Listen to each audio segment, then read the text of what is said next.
પપ્પાને પગે લાગવું જ પડે. એ આપણા ભગવાન કહેવાય. કે મમ્મી પપ્પાને પગે લાગો છો? ખોટું બોલો માં.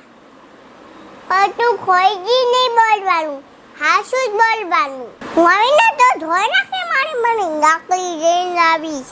તો કેમ પગે નથી લાગતા મમ્મી મને ભગવાને? હે મને શું કામ પગે લાગવું છે? મમ્મી ખાવાનું બનાવી દે, આપણને હાસવે, અને મમ્મી પપ્પા કપડાં લઈ દે ને તો મમ્મી પપ્પાને પગે લાગવો જોઈએ. ખવડાવે પીવડાવે બધું છે ને. મમ્મી એવું બધું કરે ને તમારે પગે ન લાગવું પડે. લાગવું પડે ને, હું ના પાડો છો, લાગવું પડે. પપ્પા ઓફિસે જાય, પૈસા લાવે ને તમારે તું લાવે ખબર? તમે એના નાના છોકરા કહેવાય ને. હે એટલે લાવીને તમારી હતું બધી વસ્તુ, એટલે તમને કેટલી વાર જવું પડે?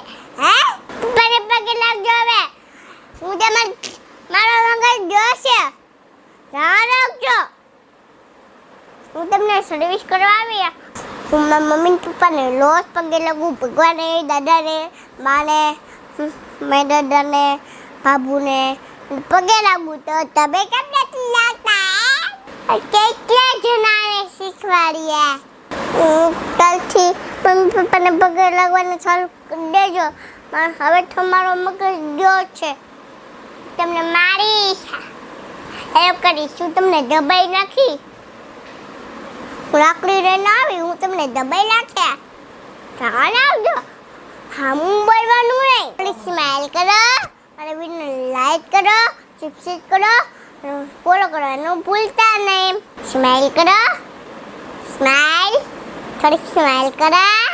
હા ભાઈ, સેમ જ કરતા લેજો. તમે મસ્ત સ્માઈલ કરી દો છો.